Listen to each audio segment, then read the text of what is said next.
Hello friends, विघ्नहर्ता group tuitions आपके लिए वीजीटी ऑनलाइन इस यूट्यूब चैनल पर हर दिन एजुकेशनल वीडियोस शेयर कर रहा है। ये वीडियोस आपको फास्ट मिलने के लिए अभी वीडियो के नीचे जो रेड कलर का सब्सक्राइब बटन है उसे क्लिक कीजिए। फ्रेंड्स, हमारा इंग्लिश का फर्स्ट यूनिट का second lesson on saying please ये लेसन हमारा प्रोग्रेस में है। इस लेसन में हमने थोड़ा बहुत पार्ट कवर किया था पिछले वाले फर्स्ट वीडियो लेक्चर में, ठीक है, जिसमें हमने देखा था कि एक जो लिफ्टमैन है, मतलब लिफ्ट में काम करने वाला, लिफ्ट को ऊपर नीचे लेने के लिए एक लिफ्टमैन बैठता है वहाँ पे। तो वो जो है उसने एक आदमी को लिफ्ट से बाहर फेंक दिया। क्यों? क्योंकि वो डायरेक्टली अंदर आया और बोला कि टॉप, ठीक है, मतलब टॉप वाले फ्लोर पे उसको जाना था। और लिफ्टमैन को हर्ट हो गया कि इसने डायरेक्टली ऐसे क्यों बोला। उसको एक्चुअली बोलना चाहिए था, ऐसा लिफ्टमैन का कहना है कि उसे बोलना चाहिए था कि टॉप प्लीज, ठीक है। तो उसका बोलने का तरीका उसको अच्छा नहीं लगा, इसके लिए उसने उसको बाहर फेंक दिया, ठीक है। नेक्स्ट क्या हुआ इस स्टोरी में हम आगे आज के वीडियो लेक्चर में, सेकंड वीडियो लेक्चर में आज के देखेंगे। चलो तो लाइन बाय लाइन शुरू करते हैं सेकंड वीडियो लेक्चर को।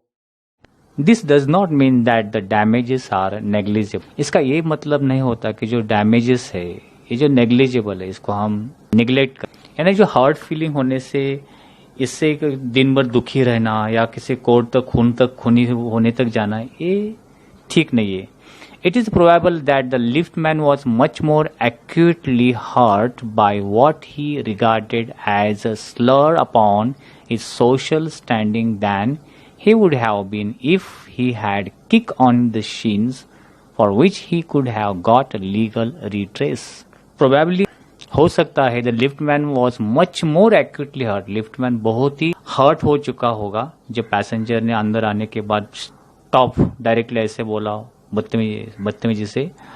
What he regarded as a slur upon the social standing than he would have been if he had kicked on the shin. उसे ऐसा लगा कि मैं सोशली मेरा जो दर्जा है, मैं लिफ्ट मैन हूँ, मेरी ज़्यादा कीमत नहीं, इसलिए मुझे ऐसे कुछ भी बोल सकते। इस वजह से उसे थोड़ा डिसरिस्पेक्ट उसका किया गया ऐसा, इसलिए वो हर्ट हुआ होगा लिफ्ट मैन। और वो बोलता है अगर सामने वाला ने किक ऑन द शीन, यानी शीन्स यानी घुटने के नीचे का जो पैर और पैर होता है, वहां अगर किसी ने किक मारा होता, यानी फिजिकली हर्ट किया होता, for which he could have got the legal redress, legally उसको उसका भुगतान मिल जाता। आप फिजिकली मारते हो तो इसके वजह से लीगली आपको कुछ मिल जाता, लेकिन जो मेंटली हर्ट या फीलिंग हर्ट हो जाती है, इससे उसको कुछ नहीं मिलने वाला, क्योंकि हमारे वो बहुत इमोशनली हर्ट हुआ है लिफ्टमैन। सो इस वजह से उसने पैसेंजर को बाहर फेंका होगा, क्योंकि वो बहुत ही इमोशनली हर्ट हुआ है कि मेरी कुछ कीमत नहीं है, मैं सिर्फ एक लिफ्टमैन हो, ऐसा उसने सोचा होगा। The pain of a kick on the shin soon passes away.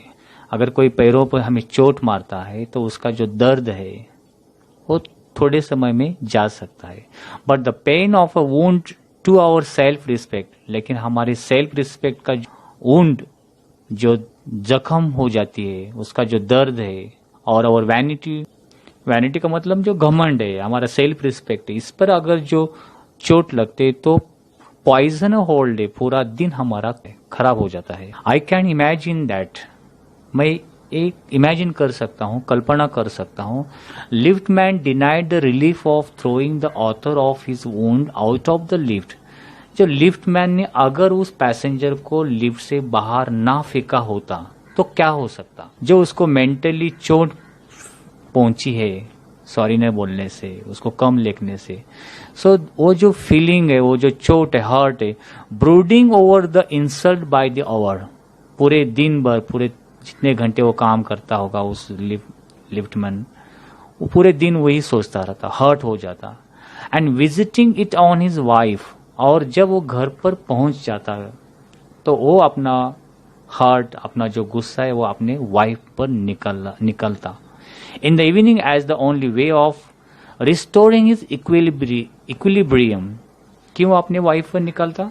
वो उसका जो चोट है, उसका जो घाव है, इंसल्ट है, तो वो इंसल्ट का बदला वो अपनी वाइफ पर निकलता, क्योंकि उसको रिस्टोरिंग हिज इक्विलिब्रियम, क्योंकि जो इक्विलिब्रियम का मतलब होता है बैलेंस करना, जो साइकोलॉजी है, मानसिकता, उस शांत करने के लिए, उसको बैलेंस करने के लिए वो घाव, वो चोट, वो गुस्सा अपनी वाइफ पर निकलता।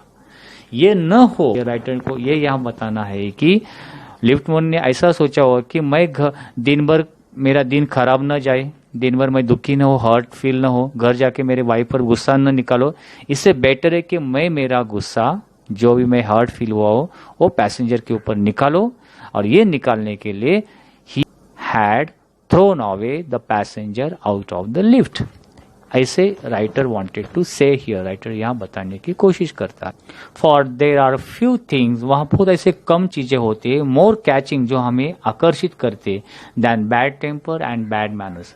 ऐसे कौन सी कम चीजें जो हमें अट्रैक्ट करती है, वो चीजें है बैड टेम्पर, हमारा गुस्सा, एंड बैड मैनर्स, तो हमारे जो बदतमीजी है, बदतमीजी से अच्छा बिहेव नहीं, ये लोगों को ये तुरंत अट्रैक्ट करती है। When sir Anthony absolute bullied captain absolute, यहाँ एक राइटर ने एग्जाम्पल दिया है, एक एंथोनी एब्सोल्यूट है, वो अपने कैप्टन एब्सोल्यूट, एंथोनी एब्सोल्यूट एक बंदा नाम है, वो कैप्टन एब्सोल्यूट पर बुरा बर्ताव करता है। बुलीड यानी बुरा बर्ताव करना, जो जूनियर कैप्टन एब्सोल्यूट उस पर।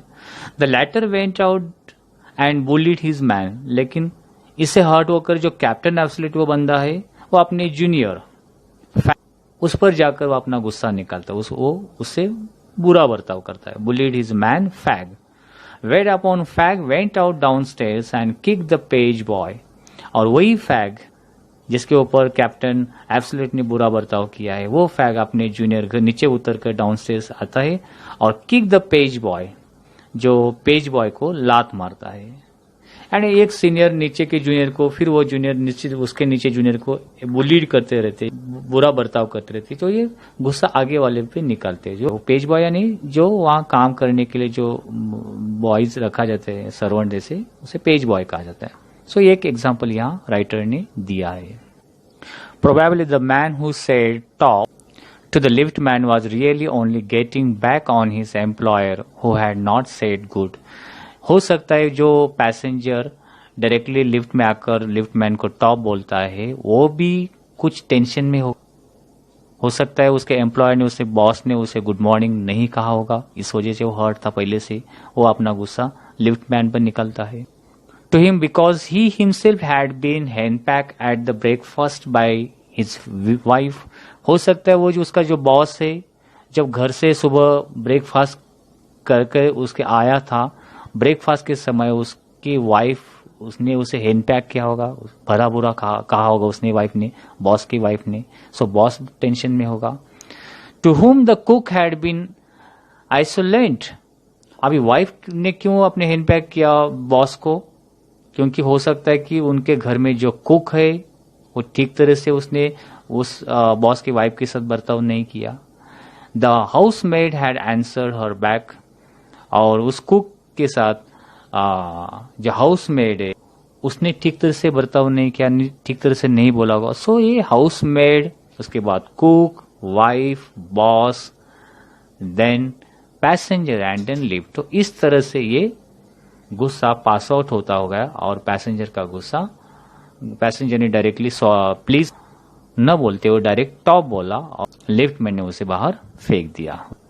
We infect the world with our ill humours, so ऐसे पूरे जो वर्ल्ड है को हम इन्फेक्ट करते, बीमार कर देते अपने इल ह्यूमर से, यानी जो खराब बर्ताव बोले ह्यूमर से, इससे हम पूरे इन्फेक्शन फैलाते हैं, जैसे इल ह्यूमर यानी बुरा बर्ताव। Bad manners probably do more to poison the stream of the general life, जो सामान्य जीवन, जनजीवन है, इस सामान्य जनजीवन का के ऊपर ज्यादा असर बैड मैनर्स का होता है than all the crimes in the calendar, यानी कैलेंडर में पूरे साल में जो रियल क्राइम होते उससे जितना प्रभाव होना चाहिए उससे ज्यादा जनरल लाइफ पॉइजनस हो जाता है। For one wife who gets a black eyes from an otherwise good natured husband, जैसे कि एक एग्जाम्पल दिया है कि मानो कि कोई पत्नी है, उसका हस्बैंड वैसा तो अच्छा है लेकिन गुस्से के कारण उसका आईज ब्लैक किया, यानी उसको वो बहुत मारा, चोट लगी और आई की आजू बाजू की साइड ब्लैक हो गई। अभी वो दुखी हो गई उसकी wife. There are hundreds who live a life of martyrdom under the shadow of morose temper. अभी ये फिजिकली वो हस्बैंड ने हर्ट किया तो दुखी हो गई और उसको नेचुरल, लेकिन ऐसी कोई इतनी कोई पत्नियां है जो शहीदों के जैसे लाइफ जीती है ऐसे सिचुएशन मार्टिरडम में, जो कि मॉरस का मतलब होता है अनहैप्पी लाइफ जीतती है कि क्योंकि उनपे बहुत इमोशनली मेंटली टॉर्चर करते हमेशा। ऐसे दिन बे दिन जीने वाले भी बहुत सारी वाइफ या महिलाएं हैं, यानी एक side physically hurt, in other side mental hurt. So यहाँ लेखक ये बताना चाहता है कि mental hurt is more damaging than physical hurt, but all the same the law can not become the guardian of our private manners. परंतु law है, जो हम कानून है, वो हमारा गार्डियन नहीं हो सकता, हमारा रखवाला नहीं हो सकता हमारा प्राइवेट मैनर्स में। यानी फिजिकल प्राइवेटली हम कैसे बिहेव करें, कैसा बर्ताव करें, दो प्राइवेट इमोशनल हर्ट बहुत डैमेजिंग है, लेकिन लॉ यहाँ कुछ नहीं कर सकता कि कानून की तौर से आप इस तरह से बिहेव करना चाहना, ये लॉ यहाँ अलाउड नहीं करता, या इसके लिए कोई लॉ या कानून नहीं बना हुआ है। But no decalogue could cover the vast area of offence. Decalogue का मतलब है जो बाइबल के जो 10 कानून होते हैं, जो उनके नियम होते हैं, यानी बाइबल का जो नियम है वो भी जो ऐसे फैले हुए ऑफेंस है, जो हमें मेंटली ऑफेंस करने वाले बोलते हैं, हर्ट करने वाले, उसके ऊपर कोई उस कंट्रोल नहीं कर सकता। नो कोर्ट कुड एडमिनिस्टर, या इसके लिए कोई बाइबल का नियम कुछ मैनेज कर सकता है, या कोई कोर्ट अदालत है वो भी उस पर एडमिनिस्टर या मैनेज नहीं कर सकता, या law which govern our social civilities, जो हमारी सोशल सिविलिटीज है, सामाजिक जो बिहेविंग है, बर्ताव है, इसके ऊपर कोर्ट का या बाइबल का किसी कानून का उसके ऊपर कंट्रोल नहीं है कि हम किस तरह से speech they, our speech, the tilt of our eyebrows, जो हमारे आईब्रोज के जो रेखा ये कि हम गुस्से में कैसे, या हमारे जो फेशियल एक्सप्रेशन है, all our moods and manners, हमारा मूड्स कैसा होना चाहिए, हमारे मैनर्स किस तरह से कैसे होने चाहिए, इसके ऊपर कोई भी कोर्ट या डेक्लॉग या बाइबल के कोई नियम कंट्रोल या मैनेज उसके ऊपर या उसके ऊपर कंट्रोलिंग नहीं कर सकता। These are the private. But though we are bound to endorse the verdict against the liftman, most people will have a certain sympathy with him. वो लिफ्टमैन ने जो भी क्राइम किया है उसकी वर्डिक्ट, उसकी सजा उसने मिलनी है, लेकिन ऐसे भी कुछ लोग हैं, most people will have a certain sympathy with him, उस लिफ्टमैन के बारे में सिंपैथी रखते। वो सिंपैथी क्यों न रखे, बट उसने जो एक्ट किया है वो पैसेंजर को बाहर फेंकने का, इसके कानूनी उसको वर्डिक्ट या जो भी पनिशमेंट है उसको मिलनी है, क्योंकि उसने एक लॉ ब्रेक डाउन किया है। While it is true that there is no law that compels us to say please, लेकिन ये भी बात सही है कि कानून हमें कंपेल या जबरदस्ती नहीं कर सकता किसी को हम प्लीज बोले या थैंक यू बोले। There is a social practice much older, लेकिन इस दुनिया में ऐसी सोशल प्रैक्टिस है, सामाजिक घटना ही है, and much more sacred than any law, यानी इस दुनिया में, समाज में, सोसाइटी में ऐसी कुछ चीजें हैं सैक्रेड है जो कि किसी लॉ से भी बहुत पुरानी है और बहुत अच्छे है। द लॉ विच एंजॉयंस, जो हमें कहती है, जो हमारी परंपरा रीति रिवाज जो बोलते हैं, पर बहुत सालों से आए हैं sacred laws, enjoins us to be civil, जो हमें सिविल बनाने के लिए कहते हैं। यानी इनडायरेक्टली लेखक ये बोलना चाहता है कि जो हमारी दुनिया की जो जीने के लिए जो रीति रिवाज या परंपरा ही बनाई है, वही हमें सिविल बनाती है, वही हमें अच्छे बिहेव करने के लिए कहती है। And the first requirement of civility is that we should acknowledge a service. और सबसे पहली सिविलिटी या सौजन्यता ये है, उसके लिए आवश्यकता कि जो आपको कोई सर्विस देता है, सेवा करता है, तो उसका आपको एक्नॉलेज होना चाहिए, उसको आपको जानना चाहिए कि मुझे किसी ने सर्विस दी है, सेवा दी है, और उस बदले में मैं कर्टसी दिखाऊं या मुझे कृतज्ञता दिखाऊं। Please and thank you are the small change with which we pay our way as social being. यानी कि समाज में जो भी हमें सर्विस मिलती है, जिसने आपको होटल में गए, हमें वेटर ने कुछ खाना ला के दिया या किसी ने हेल्प की, तो वहाँ उस समय हमें थैंक यू बोलना, प्लीज बोलना, ये हमारी सिविलिटी दिखाती है। They are the little courtesies by which we keep the machine of life oiled and running sweetly. यानी ये जो छोटी छोटी जिंदगी में जीने की कला ही है, या जो रीत है, किसी को प्लीज बोलना, थैंक यू बोलना, ये जो सिविलाइजेशन या सिविलिटी दिखाती है, इससे हमारी लाइफ में क्या होता है कि हमारी लाइफ की जो मशीन है वो ऑयल की तरह काम करते हैं। हमारे थैंक यू बोलना, प्लीज बोलना, और हमारी लाइफ स्मूथली आगे बढ़ सकती है। हर एक बात कानून से हमारा जीवन नहीं चल सकता। कुछ मैनर्स, एटिकेटीज, सिविलिटीज, कृतज्ञता, इससे हमारी लाइफ स्मूथली या स्वीटली चल सकती है। They put our intercourse upon the basis of a friendly cooperation and easy given and take.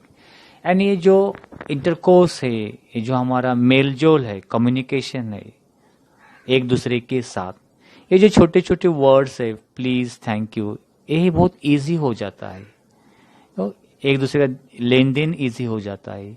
इससे तुम्हारा रिलेशन सोशल लाइफ में अच्छा रहता है। Instead of on the basis of superior dictating to inferior. किसके बदले कि कोई सुपीरियर वरिष्ठ है, सुपीरियर है, सीनियर है, वो डिक्टेटिंग हुक्म बजाता है अपने इंफीरियर के, जो हमसे नीचे कमजोर है, उनके साथ। इससे सीनियर जूनियर को डिक्टेट करता है।